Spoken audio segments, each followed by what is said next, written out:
우리는 가끔 신앙생활을 어떻게 해야 할 것인가 이런 주제를 가지고 우리가 이야기를 합니다. 그러면 저마다 다 생각하는 것들이 있는데 빠지지 않고 나오는 것이 이 사랑과 믿음과 희생입니다. 어떤 분은 이 사랑이 정답이라고 하면서 하나님을 사랑하는 마음이 없으면 신앙생활이 아무리 화려해도 이게 의미가 없다라고 이렇게 말을 합니다.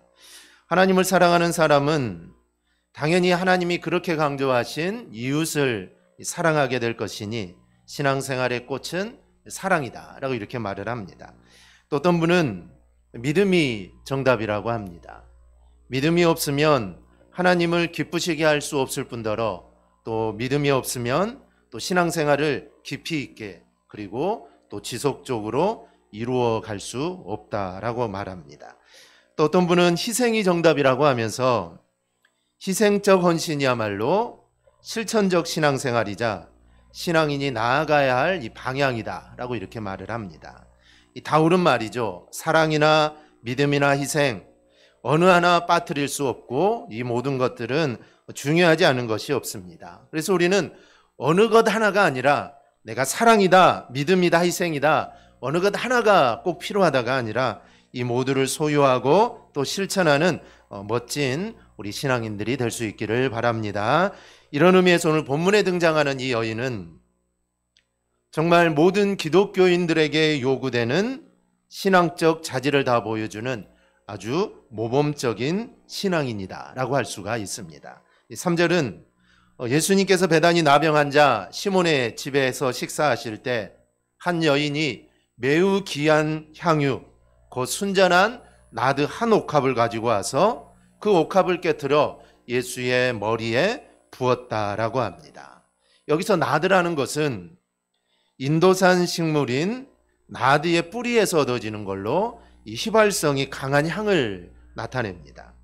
나드 향유는 매우 귀하고 비싼데 5절은 그 값이 300데나리온이다 라고 합니다.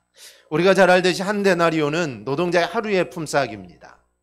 그러면 300데나리온은 쉬는 날을 포함한다면 1년 연봉에 해당했는데 여러분들의 소득과 한번 비교해 보십시오. 향유의 가격으로는 정말 상상할 수 없을 만큼 어마어마한 금액인 것은 이거는 분명합니다. 그런데 그 여자가 향유에 담긴 그 옥합을 깨트렸다. 이 역시 의미가 있습니다. 이 옥합에 해당하는 헬라어는 알라바스트로스인데 이 돌을 의미하기도 하고 또 석회로 만든 상자를 의미하기도 합니다. 우리말로는 이제 설화석고다라고 이렇게 말을 하는데 이 설화석고로 만든 병들은 값비싼 기름이나 향유를 담는데 사용을 합니다. 몸체는 둥글고 목은 긴 모양을 하고 있어서 사용할 때는 주둥이를 깨야 하는 겁니다. 그래서 마가는 이 여인이 나드 한 옥합을 가지고 와서 그 옥합을 깨트렸다라고 말을 합니다.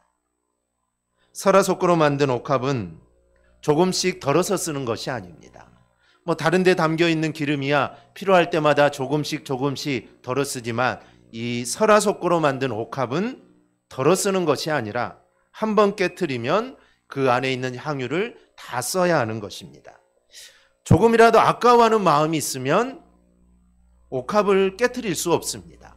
왜냐하면 한 번 쓰면 다 써야 되니까 예수님의 머리에 붓는다고 하지만 나는 조금만 예수님의 머리에 붓고 싶지만 이거는 한 번 깨트리면 그 나머지는 다 써야 하는 겁니다. 그러니 아까워하는 마음이 조금이라도 있으면 깨트릴 수 없는데 이 여인은 기쁜 마음으로 주님께 드리기를 원했기 때문에 그걸 아까워하지 않고 주저없이 옥합을 깨트린 것입니다. 우리는 이러한 여인의 행동을 통해 주를 위한 사랑과 또 믿음과 용기와 희생이라는 이런 신앙의 여러 요소들을 우리가 확인할 수 있습니다. 여인은 주께서 자신에게 베푸신 은혜를 진정으로 감사했기에 그 귀한 향유 옥합을 아까워하지 않고 깨트릴 수 있었던 겁니다. 또한 주님께서 말씀하신 것에 대한 분명한 소망과 확신이 있었기 때문에 사람들 앞에서 부끄러워하지 않고 주님의 머리에 향유를 또 부을 수 있었던 겁니다. 물론 주님을 향한 사랑이 없었다면 애당초 이 여인은 이런 일들을 계획하지 않았을 것입니다. 이 여인은 주님을 향한 사랑이 있었기 때문에 내가 주님이 오시면 내가 이러이러한 일들을 내가 해야겠다. 미리 그 여인은 마음에 다짐을 하고 예수님이 오자 그 일을 한 것입니다. 그러니 사랑이 없었다면 아마 계획도 하지 않았을 겁니다. 반면 어떤 사람들은 화를 내죠. 여인이 한 행동에 대해 향유를 허비한다고 화를 냅니다. 마태복음 26장 8절을 보면 그 어떤 사람들이 예수님의 제자들이라고 말을 합니다. 예수님의 제자들이 여자의 행동을 보고 붕괴를 합니다. 어느 누구는 예수님의 은혜에 감사해서 주를 사랑하는 마음으로 정말 내가 가지고 있는 최고의 것을 헌신했는데, 제자라고 하는 자들은 오히려 주께 행한 것을 허비했다라고 이렇게 말을 합니다. 더구나 가룟 유다는 돈께 있는 것을 훔쳐가기 위해 향유를 팔아서 야 가난한 자들에게 주어야 한다라고 흥분을 합니다. 가룟 유다가 그렇게 말한 것은 진짜로 그것을 팔아서 가난한 자들에게 주라는 것이 아니라 그것을 팔아서 그 돈이 교회에 들어오면 그 돈을 자기가 훔쳐가기 위해 지금 그렇게 이야기하는 것이죠. 이 얼마나 기가 막힌 일입니까? 주님을 따라다녔던 제자들은 정말 이렇게 허비라고 하는데, 그런데 이 여인은 사랑하는 마음으로 자기의 최고의 것을 주님께 드립니다. 그럼 여러분들은 어떤 편입니까? 여러분들은 주님 은혜를 알고 감사하는 편입니까? 아니면 주님과 함께 한다고 하면서도 주님의 은혜를 모르고 오늘 살아가는 사람입니까? 오늘 헌신 예배를 드리는 우리 일여전도의 회원 여러분, 그리고 우리 모든 성도들도 정말 주님이 나에게 베풀어 주신 이 은혜를 잊지 말고 우리가 기억하고 늘 감사와 사랑을 담아서 주님께 최고의 것으로 주를 섬김에 헌신하는 우리 모든 성도가 될 수 있기를 바랍니다. 헌신을 한다는 것은 내 자신을 드린다는 것입니다. 그러니 여러분의 옥합을 깨트려 헌신하는 우리 여전도 회원들이 될 수 있기를 바랍니다. 이 옥합은 오늘 여인이 드렸던 이런 설화석과 같은 그런 대단하고 그런 것이 아니어도 됩니다.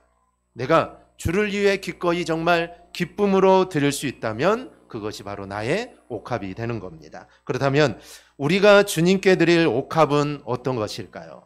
첫째는 나의 삶이 옥합입니다. 예수님 마태복음 16장 26절에서 이렇게 말씀하십니다. 사람이 만일 온 천하를 얻고도 제 목숨을 잃으면 무엇이 유익하리요? 사람이 무엇을 주고 제 목숨과 바꾸겠느냐? 여러분, 이 세상에서 목숨보다 귀한 거는 없습니다. 이 세상에 부귀영화, 내가 다 누렸다고 해도, 얻었다고 해도 죽는다면 그 부귀영화는 아무 소용이 없습니다.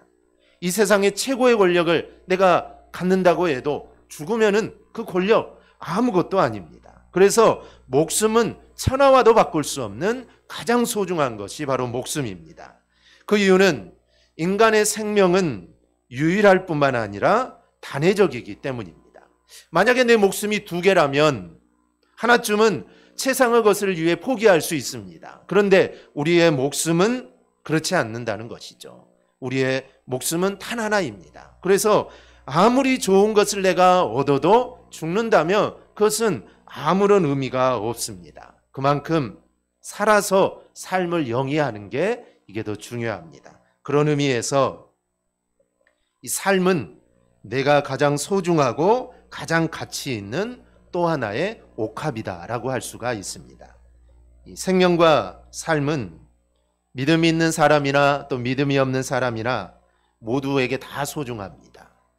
나만 우리에게만 소중한 것이 아니라 믿지 않는 사람의 생명 다 소중합니다. 그런데 그것을 사용하는 방법에는 큰 차이가 납니다. 믿음이 없는 사람은 이 생명이 무한하지 않기 때문에 점차 주들은 생명이 너무 아까워서 어떻게든 자기를 위해 살려고 순간순간을 즐기려고 합니다. 아이들은 아이스크림을 먹을 때 딜레마에 빠지죠. 이게 너무 맛있어서 한꺼번에 먹기는 아깝고 천천히 먹자니 녹아내리니 이걸 어떻게 먹어야 되는가, 이 딜레마에 빠집니다. 그래서 아이들은 어떻게 먹죠? 핥아 먹습니다. 녹아내릴 쯤 되면 핥아 먹는다는 것이죠. 그래서 오랫동안 먹으려고 하는 것입니다. 이런 모습은 생명과도 똑같습니다. 너무나 이 생명이 소중하고 너무나 아까운 삶이지만 이게 붙들어 놓을 수 없어서 너무나 안절부절합니다. 세월이 가는 거, 나이가 먹는 거 이거 잡을 수가 없죠. 그래서 안절부절하죠. 그래서 인생이 아깝다는 생각에 더 맛있는 것을 먹고 더 좋은 물건을 사용하고 더 하고 싶은 일들을 하려고 합니다. 때로는 술을 마시며 쾌락에 빠지기도 하죠. 어떤 사람은 정말 미친 듯이 일을 해서 일을 성취하는 것이 가치 있는 삶을 만들려고 하는 사람도 있습니다. 그것이 한정적이고 또 내 삶이 단회적이기 때문에 뭐 그렇게 하는 거 잘잘못을 따질 수는 없습니다. 당연한 삶이죠. 당연히 그렇게 살아야 합니다. 그런데 그렇게 산다고 하여서 정말 우리의 인생을 효율적으로 살고 짧은 인생을 내가 잘 살았다 말할 수 있는 것이 아니기 때문에 이게 너무나도 안타까운 것입니다. 정말 일에 빠져서 아니면 어디에 취해서 그렇게 살아가는 사람들을 보면 야 저렇게 살아가는 것은 아닌데 그래서 우리의 마음이 너무나 안타까운 것입니다. 만약 이 땅의 생명이 전부라면 우리 모두도 그렇게 살아야 됩니다. 이 땅의 삶으로 끝나는데 우리가 뭐하려고 이렇게 살겠습니까? 즐기고 먹고 마시고 살아가는 것은 당연합니다. 하지만 이 땅의 삶은 나그네의 삶이요 죽음으로 우리의 모든 것이 끝나는 게 절대로 아닙니다. 죽음 이후에 정말 영원한 삶이 우리에게 있기 때문에 우리는 그렇게 살지 않는 것입니다. 더구나 죽음 이후의 영원한 삶은 이 땅에서 살아가는 삶의 결과라는 것을 우리는 알기 때문에 이 땅에 살아가는 동안 영원한 삶을 준비하고 또 그때 더 영광된 삶을 위해 살게 우리는 부단히 노력하는 겁니다. 이 농부가 봄에 씨를 심으면 이 가을에 거두죠. 씨앗 자체인 인생을 잘 심으면 죽음 이후에 영원한 때에 우리는 좋은 것을 거둘 수 있습니다.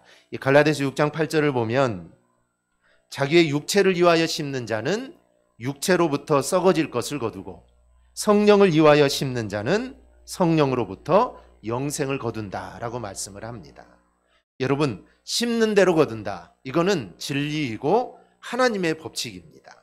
그런데 인생은 단회적인데 영생을 생각하지 못하고 정말 우리가 이 땅에서만의 삶을 살아간다면 우리는 영원한 날에 우리는 아무것도 거둘 게 없을 것입니다. 영원한 때 우리가 좋은 것을 우리가 거두고 싶다면 우리의 성령을 위하여 살고 하나님의 영광을 위해 우리는 살아야 합니다. 그러면 마지막 때에 우리는 천국에서 영원한 삶을 우리는 살게 됩니다.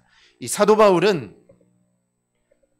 삶이 옥합인 것을 알았던 사람입니다. 그래서 오늘 여인이 주를 위하여 옥합을 깨트렸던 것처럼 사도 바울은 자신의 삶을 들여서 주를 위하여 몸된 교회를 위하여 또 주께서 피 흘려 성도들을 위하여 그런 평생을 살아갔던 것입니다. 만약에 그걸 깨닫지 못했다면 내 삶이 옥합인 것을 깨닫지 못했다면 사도 바울은 그렇게 살아가지 못했을 겁니다. 그런데 사도 바울은 자신의 삶이 나의 가장 귀한 옥합, 이 옥합을 내가 주님께 드려서 주님의 일을 해야겠다. 그는 다짐하고 그렇게 살았던 겁니다. 이 골로새서 1장 24절을 보면 그의 삶을 이렇게 말합니다. 나는 이제 너희를 위하여 받는 괴로움을 기뻐하고 그리스도의 남은 고난을 그의 몸된 교회를 위하여 내 육체에 채우노라. 그는 성도들을 위하여 받는 괴로움을 기뻐했습니다. 그리고 그리스도의 복음을 위해 당하는 고난 이것 또한 감당했습니다. 그리고 29절을 보면 내가 힘을 다하여 수고했다라고 말을 합니다. 이 말은 내가 정말 지칠 정도로 열심히 일했다라는 것입니다. 사도 바울은 그냥 한 것이 아닙니다. 그냥 내가 할 수 있는 만큼 한 것이 아니라 정말 지쳐서 이제는 더 이상 내가 일을 할 수 없을 정도로 사도 바울은 최선을 다해서 일했다라는 것이죠. 바울은 그렇게 삶의 옥합을 깨트려 주를 위하여 자신의 전부를 내놓으면서 주께서 주실 상급을 소망하며 그는 기뻐했습니다. 사도행전 20장 24절입니다. 우리 한음성으로 함께 보겠습니다. 내가 달려갈 길과 주 예수께 받은 사명 곧 하나님의 은혜의 복음을 증언하는 일을 마치려 하면은 나의 생명조차 조금도 귀한 것으로 여기지 아니하노라. 아멘. 사도 바울은 자신의 삶을 들여 하나님께 충성했습니다.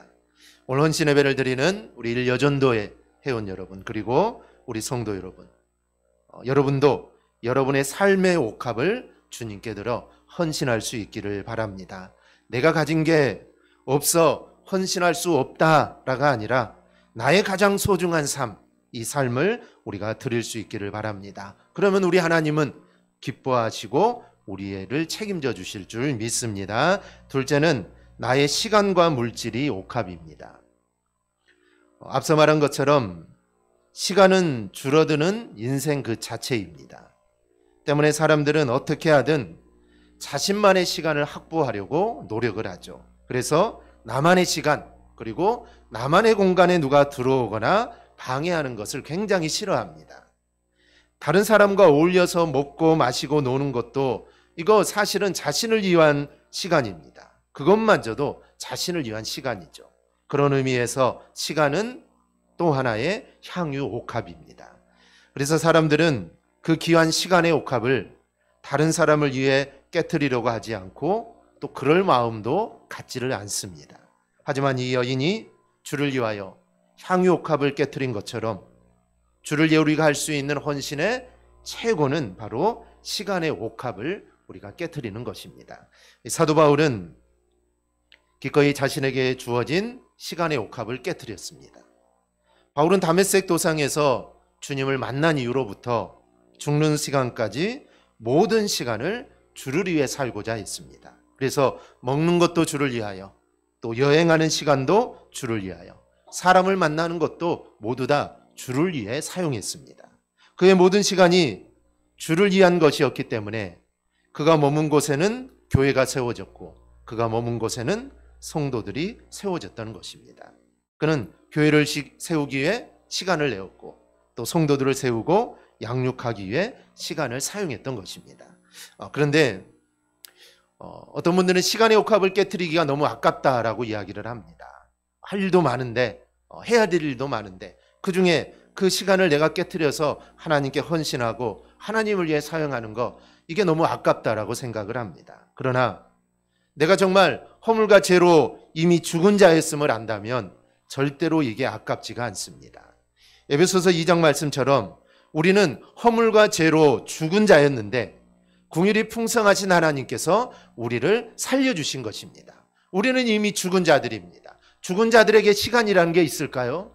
죽은 자들에게 시간은 나의 것이 아닙니다. 그런데 하나님이 나를 살려주셔서 이 시간이라는 것을 나에게 허락해 주신 것이죠. 그 사실만 안다면, 나는 죽은 자였는데, 나는 죽을 자였는데 하나님이 나를 살려주셨다는 이 사실만 안다면 시간을 주님께 드리는 거, 이거는 절대로 아깝지 않습니다. 아까워할 수가 없다라는 것이죠.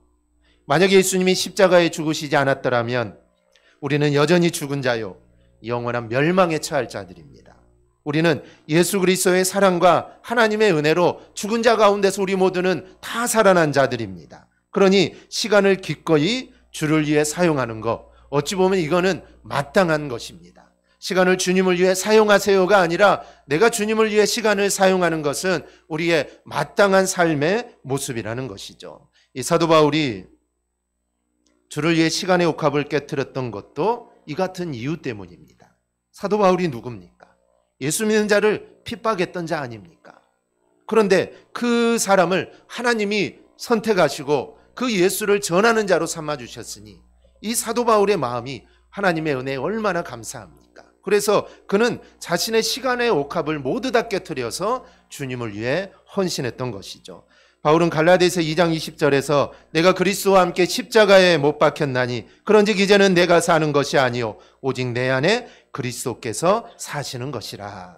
사도 바울은 내가 사는 것이 아니라고 합니다. 내가 사는 것이 아니라 오직 내 안에 그리스도께서 산다라고 합니다. 내 안에 내가 사는 게 맞죠. 그런데 사도 바울 안에는 바울이 살지 않습니다. 사도 바울 안에는 예수님이 산다는 것이죠. 그러니 시간을 전폭적으로 주를 위해 사용하는 것을 아주 당연하게 사도 바울은 여긴 것입니다. 오늘 일여전대 여러분도 이 같은 믿음의 고백이 있기를 바랍니다.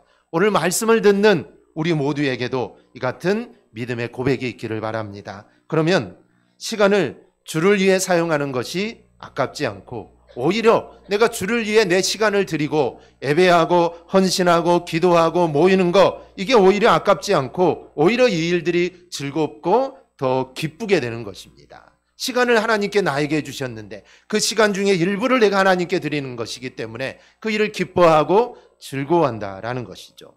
또한 주께서 기뻐하시는 일에 시간을 사용하고자 우리는 노력할 것이고, 또 복음 전하는 일에 시간을 들이며 우리는 감사할 것입니다. 그런데 이 시간뿐 아니라 물질도 돈도 마찬가지입니다. 누군가는 시간이 돈이라고 했죠. 그 귀한 시간을 만약에 돈으로 환산한다면 돈이 얼마나 귀중하겠습니까? 특히 물질 만능 사회에서 이 돈은 최고입니다. 그것이 얼마나 심각한지, 돈을 위해 시간을 사용하고 돈을 위해 육체의 노동을 마다하지 않고 심지어는 돈을 위해 나쁜 짓도 서슴지 않습니다. 그래서 돈에 매인 인생이다라는 말을 합니다. 만약 통장 잔고가 바닥이 나거나 주머니에 돈이 떨어지면 불안해지고 우울해진다면, 그리고 반대로 통장에 돈이 쌓여 있고 주머니에 돈이 넉넉하면은 즐겁고 내가 만족스럽다면, 이런 사람은 의심을 해봐야 합니다.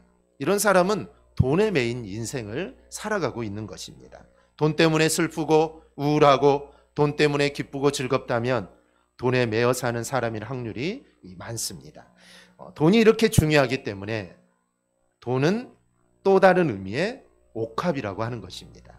그래서 이 돈이라는 옥합을 좀처럼 깨트리거나 포기하기가 이게 쉽지가 않습니다. 여러분, 나와 관계없는 일에 혹시 돈을 사용한 적이 있습니까? 나를 위해 음식을 사고 나를 위해 집을 사고 나를 위해 물건을 사는 것은, 이거는 옥합을 깨트리는 게 절대로 아닙니다. 그건 그저 돈을 사용하는 것이죠. 그러나 여인이 주를 위하여 옥합을 깨트린 것처럼 돈의 옥합을 깨트리는 것은 나를 위하지 않고 오직 주를 위하여 돈을 사용하는 것을 의미합니다. 그런 의미에서 우리가 헌금한다는 것은 내가 돈에 매여 있지 않다는 것을 말해주는 그 모습이라 할 수가 있습니다. 어떤 이들은 헌금도 계산하는 사람이 있습니다. 즉, 내가 이만큼 하나님께 헌금하면 하나님이 나에게 이렇게 갚아주실 거야. 하지만 헌금은 그렇게 하는 게 아니죠. 헌금은 감사함으로 해야 합니다. 특히 11조를 한다는 것은 대단한 믿음이자 돈의 옥합을 깨트리는 이 행위입니다. 이 복음을 전하는 일, 또 그리고 하나님의 나라를 세우는 일에 우리가 돈과 물질을 사용하는 것 역시 우리가 돈의 옥합을 깨트리는 행위가 됩니다. 여러분, 돈의 옥합을 깨트리는 게 어렵습니까? 내가 죽었다가 주님의 은혜로 다시 살아났음을 안다면 시간의 옥합을 깨트리는 것이 어렵지 않듯이, 내 주머니에 있는 돈이 주께서 주신 선물임을 안다면 돈의 옥합을 깨트리는 것 또한 이게 그리 어렵지 않습니다.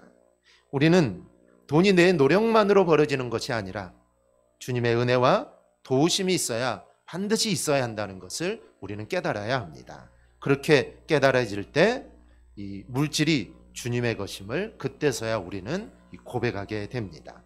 이 돈의 옥합을 깨트리면 이 돈을 제대로 이때부터 관리할 수 있게 될 뿐만 아니라 하나님께서 더 많은 것으로 내게 맡겨주시기 때문에 어찌 보면 더욱 풍성해질 수 있는 것입니다. 오늘 일여전대 여러분, 그리고 우리 모든 성도 여러분, 우리는 헌신을 생각으로만 그쳐서는 안 됩니다. 오늘 우리가 말씀을 들으면서 내 옥합을 내가 깨트려야겠다, 내 항위 옥합, 내 생명, 아니면 나의 시간, 나의 물질, 그래, 내가 오늘 말씀을 통해 내가 깨트려야겠다, 우리가 마음으로만 생각해서는 안 됩니다. 마음으로만 그쳐서는 안 된다는 것이죠. 우리가 봉사 몇 번, 아니면 내 시간의 옥합, 아니면 물질의 옥합, 내 생명의 옥합, 그걸 몇 번 하고 헌신했다라고 우리는 위안을 삼아서는 절대로 안 됩니다. 오늘 옥합을 깬 이 여인처럼, 그리고 자신의 삶을 정말 통째로 하나님께 드린 이 바울처럼 우리도 여러분의 가장 귀한 것을 드리는 그런 헌신을 우리가 할 수 있기를 바랍니다. 하나님은 가장 귀한 것을 우리에게 주셨습니다. 아들만큼 귀한 게 어디 있습니까? 여러분도 그렇지 않습니까? 내 생명, 아니면 내 시간, 내 물질보다 더 귀하고 소중한 것은 우리의 자녀들입니다. 그래서 자녀들을 위해 내 물질도 포기할 수 있고 내 시간도 포기할 수 있고 심지어 내 목숨까지도 포기할 수 있는 게 이런 부모의 마음입니다. 그런데 하나님께서는 하나밖에 없는 독생자 예수 그리스도를 우리에게 주셨다는 것이죠. 그리고 잠시 빌려준 게 아닙니다. 너 잠깐 갔다 와라. 세상 사람들과 좀 함께 있다가 다시 와라가 아니라 너의 목숨을 내놔라. 너 죽어야 한다. 그 죽음의 자리로 하나님은 귀한 아들을 보냈다라는 것이죠. 가장 귀한 것. 그리고 주님도 가장 귀한 생명을 나에게 주신 겁니다. 이거는 깨트린 것이죠. 가장 귀한 생명을 나를 위해 깨트린 것입니다. 우리가 이 사실을 절대로 잊지 않고 우리가 살아갈 수 있기를 바랍니다. 다른 건 다 잊어도 정말 이 사랑을, 이러한 사랑을 우리가 받았다라는 것을 잊지 않아야 합니다. 그것만 잊지 않으면 우리는 하나님께 헌신할 수 있습니다. 그것을 잊어버리면 헌신을 할 수가 없습니다. 헌신을 할 수가 없습니다. 그런데 그걸 잊지 않고 하나님의 사랑을 내가 계속 내 마음속에 늘 간직하고 살아간다면 우리의 생명도 아니면 우리의 시간 아니면 우리의 물질도 우리는 하나님께 헌신할 수 있습니다. 누가 하라고 말하지 않아도 내가 너무나 기쁘고 감사하고 내가 이렇게 하는 게 너무나 기쁘기 때문에 내 스스로 할 수 있는 것입니다. 그래서 하나님의 사랑, 하나님이 나를 향한 그 사랑, 그리고 예수님의 그 사랑을 우리가 절대로 잊지 말고 그 사랑을 마음에 담아 그리고 그 사랑을 알아서 정말 주께 헌신하는 삶을 살아가는 우리 여전도 회원들, 그리고 모든 성도가 되기를 주님의 이름으로 축원합니다. 아멘. 기도하겠습니다.